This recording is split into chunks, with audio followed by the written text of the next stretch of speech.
যদি কেজরিওয়াল জেলে থাকে, নাড্ডা কেন নয়? কেন নাড্ডাকে গ্রেপ্তার করছে না ইডি? আবগারি দুর্নীতির ১০০ কোটির মধ্যে ৫৫ কোটি বিজেপির ঘরে। বিজেপি সভাপতি বাড়িতে বসে আম খাচ্ছেন, কালনায় মন্তব্য করলেন অভিষেক বন্দ্যোপাধ্যায়।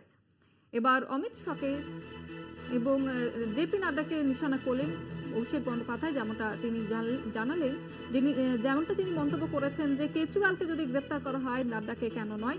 আবগারি দুর্নীতির ১০০ কোটির মধ্যে ৫৫ কোটি বিজেপির ঘরে এবং বিজেপির সভাপতি বাড়িতে বসে আম খাচ্ছেন, কালনায় এমনটাই মন্তব্য করেছেন অভিষেক বন্দ্যোপাধ্যায়। আপনাদের শোনাবো অভিষেক বন্দ্যোপাধ্যায়ের মন্তব্য।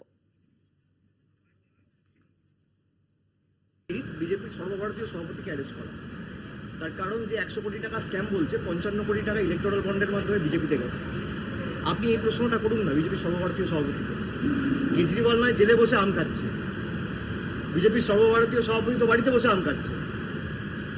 ইডি কেজরিওয়ালের বিরুদ্ধে কি বলছে আপনি আমাকে জিজ্ঞেস করছেন? আপনি বিজেপি নেতৃত্বকে জিজ্ঞেস করেছেন? যে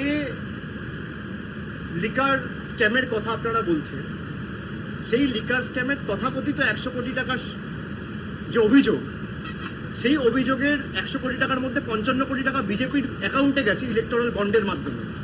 তাহলে কেজরিওয়াল যদি জেলে থাকে, জেপি নাড্ডা জেলে থাকবে না কেন?